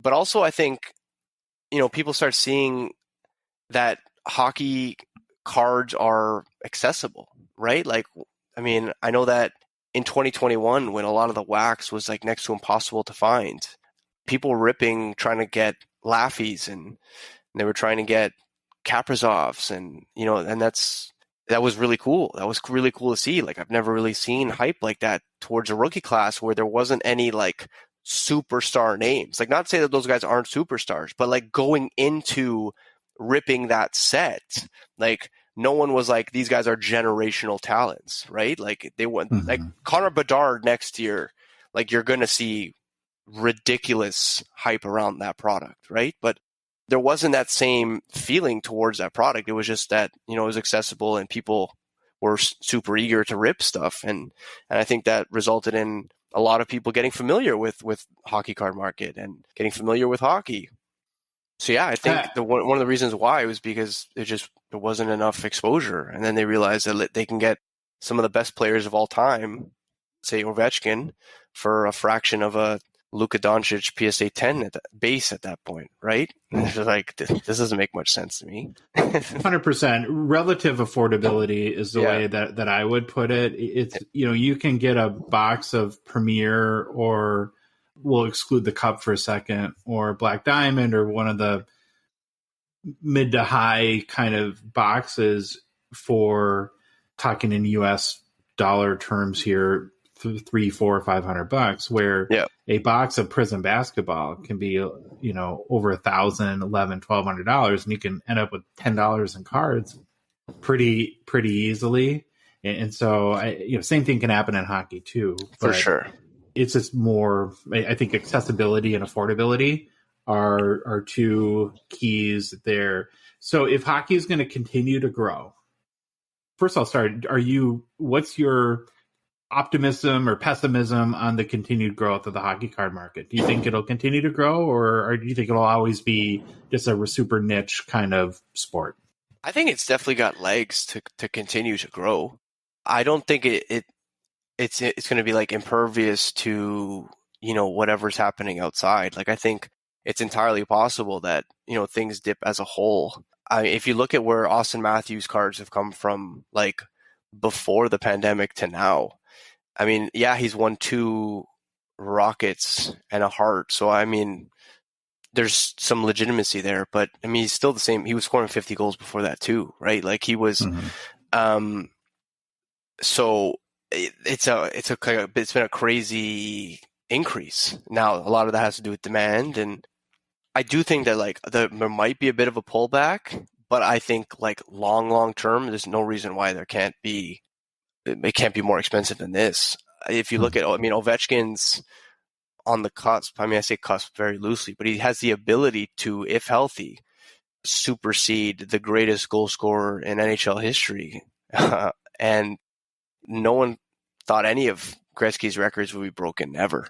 So to have the goal scoring record potentially be in jeopardy is going to be a big deal. And it's going to be televised, and it's going to be talked about on, I think, a lot of programs on TV and podcasts. And the closer we get, now, I don't think we're going to get like the Barry Bonds treatment where, I remember when Barry Bonds was on the way to breaking the record, every single time he hit a home run is like every channel stopped. And like, he's like, he's 3 away. He's, so I don't think we're going to get that treatment, but I do think that there's going to be an increased amount of viewership and traffic and discussion. And ultimately, I think all those things will result in diving into other aspects of the market too. So I think that's going to be pretty big.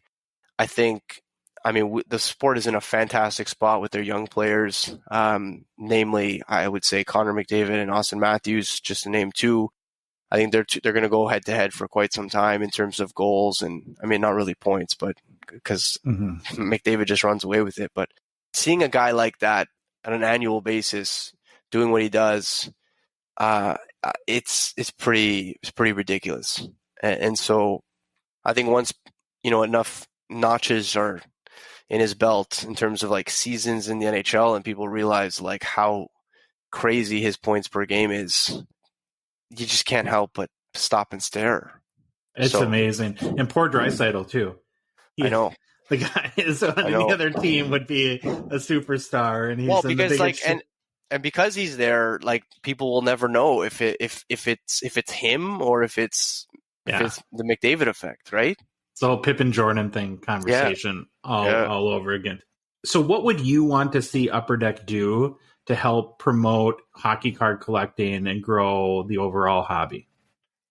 So first off, I want to say that Upper Deck has done a fantastic job, I think that they've shown incredible integrity. Like in terms of like missed hits, they're so good at getting them to people. In terms of even expired redemptions, where many card manufacturers do jack for you, they work with the individual. They have like a lottery system in terms of like replacement cards, and even if you don't win initially, you stay in that lottery system until you win something.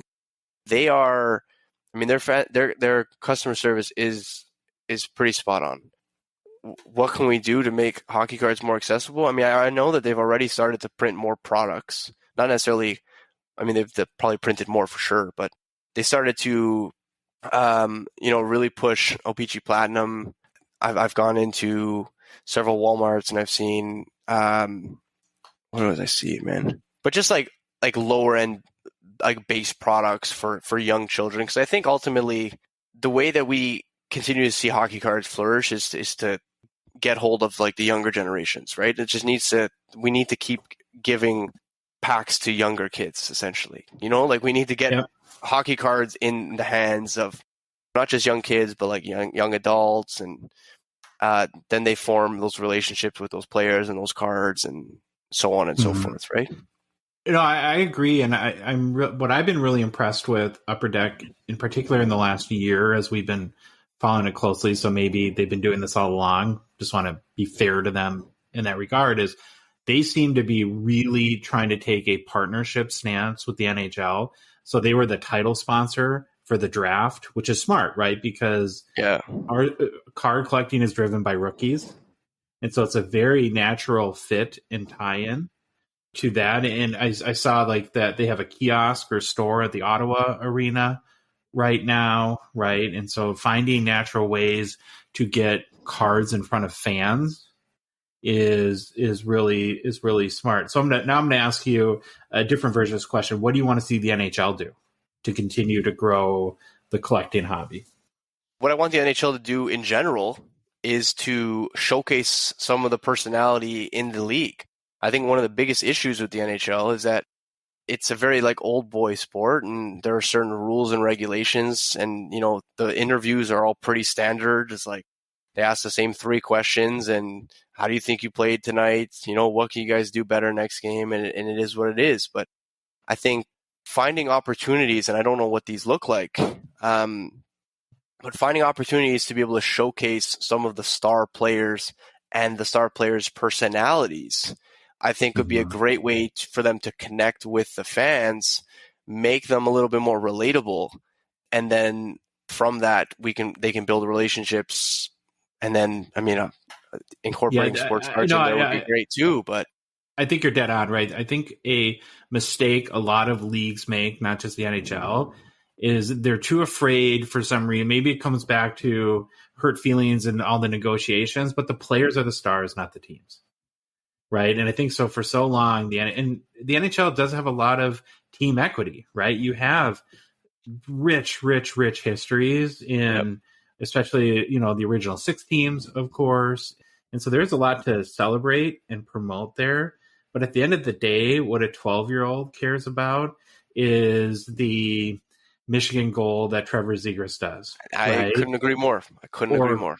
Or, you know, they need to be able to, kind of like in baseball, right, where I think I give Bryce Harper a lot of credit for being the first player to say, hey, when I hit a home run, I'm going to celebrate and I'm going to throw the bat. And if you want to throw the baseball at me, go ahead. I'm going to come punch you in the face, right? This is who I am. This is what I'm doing. I don't care about the traditions, quote unquote, of the game. And, you know, ever since he did that, now you've got these, and I say this all the time, you got players like Vlad Jr. or Ronald Acuna or Tatis that have really kind of let their personalities and their look and aesthetic. And I don't know how you feel, Cole, but the 12-year-old version of me would have thought that Vlad Jr. or Ronald Acuna Jr. were like the coolest things ever. Yeah, no, I completely agree with you. I mean, I think you're right when saying that it's not just the NHL. I would also say that MLB is really bad for it too, but it's getting better. Is that like we need to let these guys showcase their personalities, whether that's like in warm-ups for the NHL, let's say, like, you know, everyone's allowed to come out with like a bucket that like has whatever on it, you know, like something that like showcases they're just kind of messing around in warm-ups, like, you know, maybe they have like crazy skates or like something, right? Like I know that like it's not gimmicky, but like it's like it ties this player to maybe it's his luck. I remember when Ovi was going on that massive goal scoring streak and he did the hot stick celebration, like that was massive, right? So that was huge. Allowing them the ability to showcase their personalities, I think, will result in so much more love towards the game and in turn collecting. I'm also a broken record here too, but I encourage anyone that you wouldn't, outside of Minnesota, you would never see this, but if you go online and try to search for the It's Not Weird, It's Wild commercial campaign, the Wild have done an amazing job they're the goofiest, quirkiest commercials that are all about their players, and it really helps you connect with their personality. And, you know, and I think that the more the league kind of embraces that, the better. So couldn't agree with you more. Okay, before we go, I should mention that probably should have done this in the Expo talk, but it was at the end of my notes here. You mentioned that there's going to be great speakers at the Expo, and we failed to bring up that we're going to be on a panel together along with some other. I don't know if we qualify in the great speaker. Hey, I tried to like line it up for you guys. You're like, no, we're gonna bypass that one. That's okay. No. I want to end with that. Yeah, we want to go with the bang. So if you're at the show on Saturday at 4:15, I believe, on the main stage, it'll be Gongshow, Coach Co, and a couple other probably dignitaries, luminaries. I don't know what you want to call us in the card collecting space. We're going to be talking about hockey collecting specifically. Would love to have you guys, of course, in attendance and stay after, and I'm sure chat, make introductions, answer any questions, or so if you're going to be at the expo, you can look forward to that.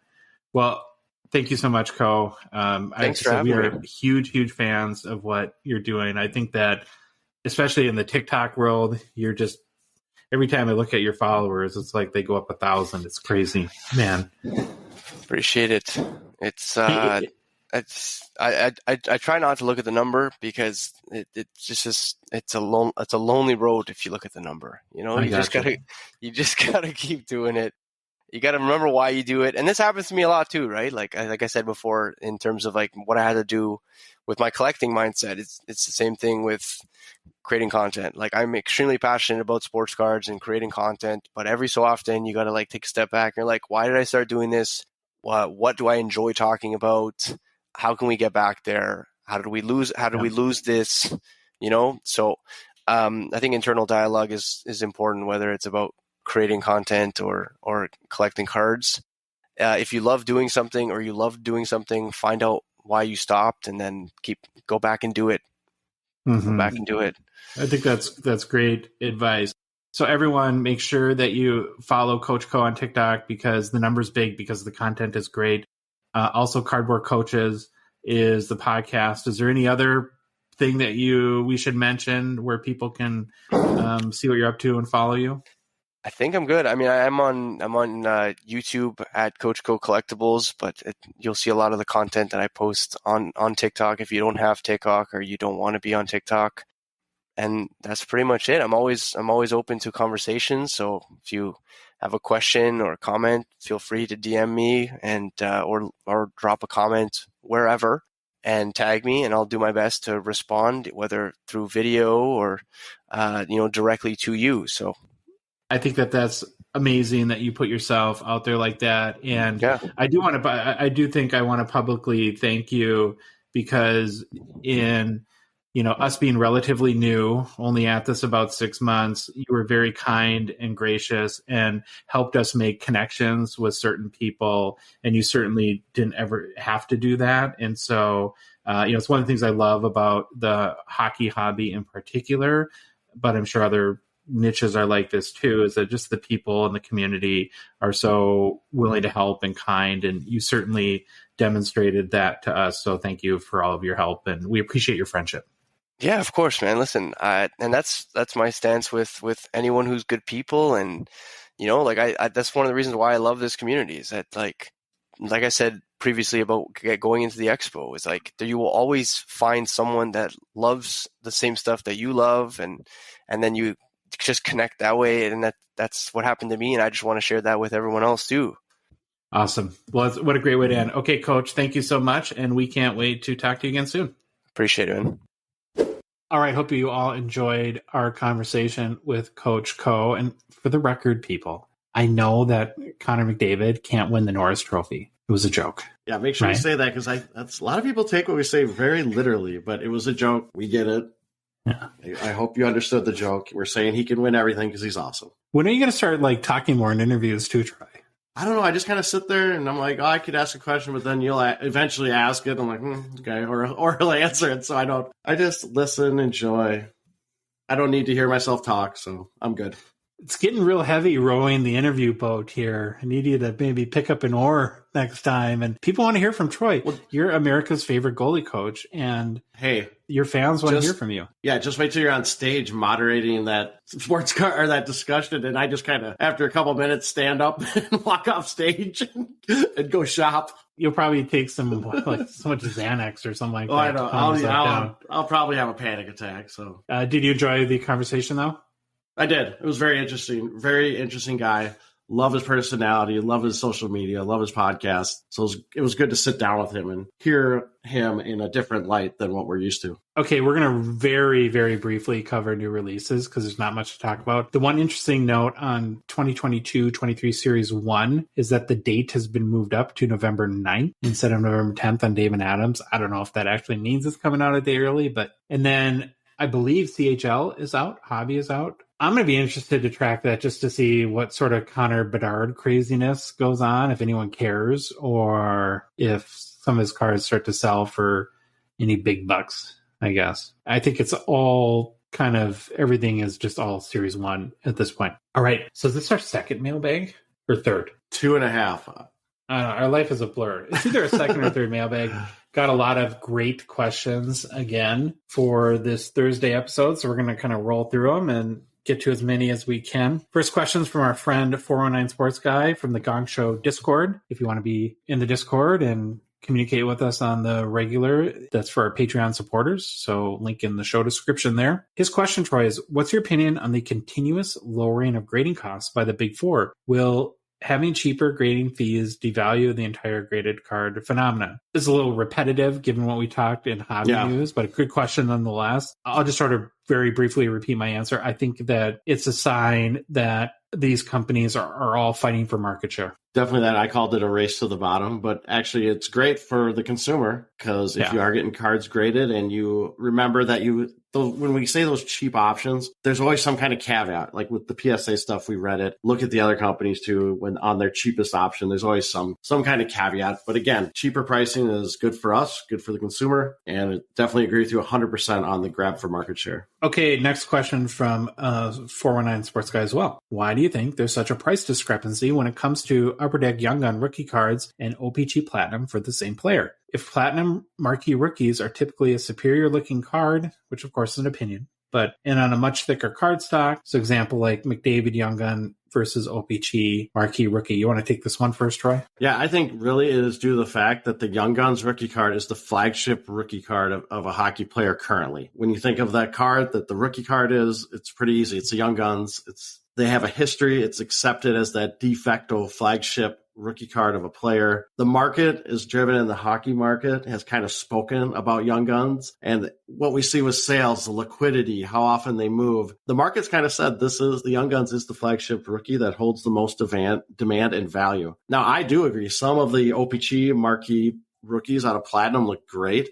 They look nicer. They're definitely, I like shiny cards. I think, Josh, you've mentioned, do you like shiny cards? Little thicker stock, but to me, it's plain and simple. Young Guns right now has the higher demand and value because it is the flagship rookie, and that's how the market has deemed it. Couldn't agree with you more. The more that I feel like I learn about the hockey hobby and particularly the value in cards, the simpler the equation seems to get. There's really, if you want to give anyone advice that's coming and saying, hey, what do I need to know collecting hockey cards? I would tell them this. Well, first, collect what you love. But then after that, I would say, if you want to collect cards that have a chance to be worth a lot of money someday, there's 3 cards that matter. There's the base Young Gun, the Future Watch Auto to $9.99, and the Cup RPA to $99. And even Ko, I thought, mentioned it in our interview and had a great comment about that, where for whatever reason, like you said, these are the cards that are preferred by collectors. Well, the Cup 99 will be worth way more than some of the lower numbered cards, which is kind of counterintuitive. And was it last week that we were talking about the in one of the auctions, the McDavid like honorable numbers or whatever the card was, where it was like 16 grand, and we're like, wait a minute, this is out of 97 and it was 16 grand, and the regular Cup RPA out of 99 is 228,000. How can this be? It's just, those are the 3 cards that, for whatever reason, I have no idea why, that the hobby has said, okay, these are the kind of the, what do you want to call them, flagship, or the cards that matter most in hockey. Okay. Top Shelf Cookie Sniper 88 from Instagram. Who are your top 3 players you guys PC? And what player did you buy in on Cardwise where the values tanked? Okay, Troy, I'll let you go first again. All right, my 3 PC players, and actually I put 4 because I figured I wanted to do 4, so sorry I didn't stick to the question. Pekka Rinne, Jake Ottinger, Mike Bossy, and Pelle Lindbergh. And the player did I buy into a Cardwise on a value that has tanked? definitely my Kaprizov Young Guns PSA 10. I bought it all in with shipping and everything for $750. And we all know where that card is now, about $350-ish. Now, at least I only bought one. I didn't buy multiples and multiples of it, but that's definitely the biggest card I have that's tanked. I have 2 PC guys. It's Kaprizov and Ovechkin. I'm actually not a huge player PC guy. I don't even know how I categorize how I collect hockey cards. I don't understand it myself, so I'm not going to be able to articulate it. As far as I don't have a particular player that I bought into, but I know that especially, and you were kind of along for the ride too, as we really started to get into hockey and we are kind of doing it together, we got really infatuated with the Allure for a while. Oh yeah. And we did, didn't we? Oh boy. That didn't work out real well because they look so close to like Prism and like, wow, these Allure cards are sweet. They're shiny cards. We get enamored by shiny cards. We're like cats. That didn't, and then we kind of learned that not a lot of value from Allure. Okay, Matt Cianello from Instagram asks, do you think tag grading will be up to par with the big 3, PSA, BGS, or CSG? So I'll go first. First, again, I would say you got to throw SGC in there because they are technically the second biggest grader right now for sports cards. I do think Tag has a very interesting model, and some of what they are trying to do with grading consistency and transparency, I'm actually really on board with. At the end of the day, though, and we've said this before, and I'm just going to keep repeating it, grading companies' reputation and collector trust is what drives value. Tag can't get there alone with their kind of cool features and benefits and things they're trying to introduce into the market. What they have to do is execute, be consistent and patient. But sure, I think there's always a chance a new market entrant can come in, disrupt in a positive way, and capture market share. Okay. And I did note, I guess I will answer another grading question. So I will say I am definitely kind of with you on this. I like the things Tag are doing. The slab is unique. I appreciate the grading scale, the detailed dig reports, the QR code. I think they're bringing innovative ideas to the table, and I'm interested to see how it plays out, but I'm not ready to anoint them or anything. I actually am curious to see what other grading companies decide to, I'm going to say, borrow from some of the things and the ideas that Tag has brought. But I'm curious to see how Tag grows in years to come. I do like what they're doing. They've grown on me a lot more, and it'll be a fascinating thing to kind of watch. I can't wait to see one of the slabs in person and at the expo too. Yeah, I am really cool. I'm really intrigued to see that, and to see, I think they're going to have the machine there, and you can watch maybe a card get graded, if I remember right. Yeah, let's do that. Yeah, that'd be fun. Okay. Let's move on. Derek, CG919 from Instagram. Another grading question. Excited? All right. Troy loves grading questions. Please ask only grading questions from now on. So PSA versus other grading companies. So again, a lot of similarities to what we've already talked about. Just really quickly, PSA 83% market share of the best big 4 is unquestionably the king. SGC is second, but they, as we mentioned, have work to do, especially with hockey cards. CSG is gaining quickly. It'll be interesting to watch where they go. They grew 51% in a month. And oh, Lord, is BGS look like they're in trouble. But hey, I'm sure they got smart people. I know they're really giving a go at turning it around. So we'll see what happens. Anything to add to that, Troy? Yeah, I'll add to that. I'll put my short little answers. PSA, current king. SGC has history, great turnaround times, but it's been slow to be adopted by the hockey card market. BGS, former leader, but has had setbacks and seems like things are not going very well with some of the announcements they made and the whole pulling the subgrades if you want to pay less money. CSG, people really like the new slabs, and people we respect a lot have told us how good they look. I do not have a lot of experience with them, so I'm not going to talk much. Tag, new to the game, innovative ideas. And then I also threw KSA and MNT in because obviously they do a lot of hockey cards in Canada. They're Canadian grading companies. And I am very unfamiliar with them and feel like it's something I need to put on my list to kind of research both of them a little more. And they are both at the expo. So I think it would behoove us to stop by both of those booths. And it would behoove us, whatever that means. I don't know. Okay. I think that's a word. It's a gong show. Jordan Spitsky on Instagram. Would you rather only be able to PC one team, Troy, or only be able to collect 5 players from within this era? PC one team. And really? I would obviously PC the Wild, but to me, being able being able to PC one team, I would have a lot more players and options rather than just the 5 that I was limited to. I don't think I would enjoy collecting just 5 players. I'd rather have a team where I can keep collecting various players, various cards, rookies, etc. Yeah, I'm totally opposite. I would totally pick 5 players. I'm not a big team guy. All right, top cards to look for in Series 1 from 214CXLEB on Instagram. Obviously, I think Matt Boldy and Matty Beniers are going to be the 2 top dogs. Next tier, I would think, would be like Owen Power, Marco Rossi, and Kent Johnson. Anything to add to that? I did. I said I'm coming from this. I don't know if you were coming from it as a investor flipper, but I came as the collector perspective.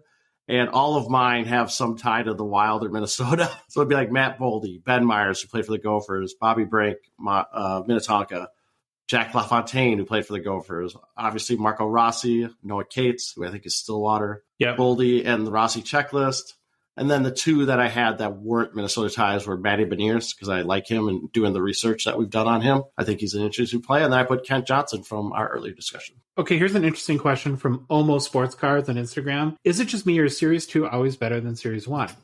It is a really interesting question. And I'll be honest here, I haven't done the research to look like for 5-6 years of history. But if you do consider 2020 and 2021, Series 2 are very strong. And I don't know, Troy, maybe it's just a reminder that the players that come into the league with the most hype are not always the ones that produce the most points. Yeah, and it's as simple as that. When I read this one, I actually felt really dumb because like you said, I haven't done enough research on it to feel like I would have a very strong opinion, but it is something I am going to look at because now I want to know. Okay, Nonstop Collectibles on Instagram asks, do you guys fellas PC outside of hockey cards? If you do, I collect some vintage baseball, particularly 1960s Topps baseball and a little bit of 1956. My favorite non-hockey card I own is a 1956 Topps Jackie Robinson PSA 7. You snuck this one in on me. So, do you fellas PC outside of hockey cards? Yes, I do. I PC wrestling cards.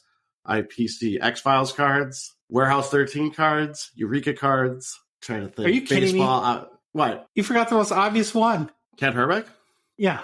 Oh, yeah. Kent Hrbek. Were you getting to it? I was getting to him. Okay. Kent Hrbek from the Minnesota Twins. I have a whole case of Kent Hrbek cards. He was my favorite baseball player growing up for the Twins. And then I don't know if you wanted to get outside the realm of just sports cards in general, but I also do collect comic books and some graded comic books. Troy has no serious shortage of collecting interests, that's for sure.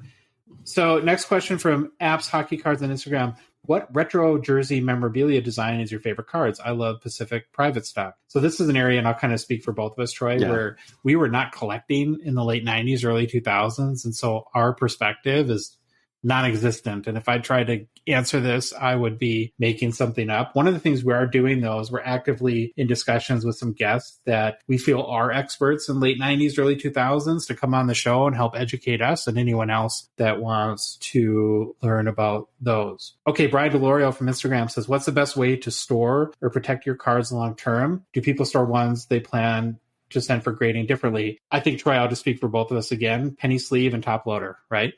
Yep, that's what I do on, my base cards. I do have I have boxes of my hockey base and my baseball base. If it's not like a Hall of Famer or a superstar player, I will just put those in the box. I don't put them in a penny sleeve or top loader, but any rookies, usually any inserts, parallels, numbered, I try to do penny sleeve, top loader. All right. Thank you again for all the questions. That is the Gong Show for this Thursday episode. Please leave a rating review on Apple, Spotify, or whatever podcast app you listen to us on. If you love the show, want to support us, and want to chat with us on the Hockey Cards Gong Show Discord server, please consider a $5 a month or join the out of 99 support tier level on Patreon. Link is in the show description within our Instagram profile, or you can search Hockey Cards Gong Show on the Patreon website. Follow us on social media, Troy. Instagram, Facebook, TikTok, Twitter, and YouTube. Hockey Cards Gong Show podcast is a production of Dollar Box Ventures, LLC. We can't wait to talk to you guys again on Monday.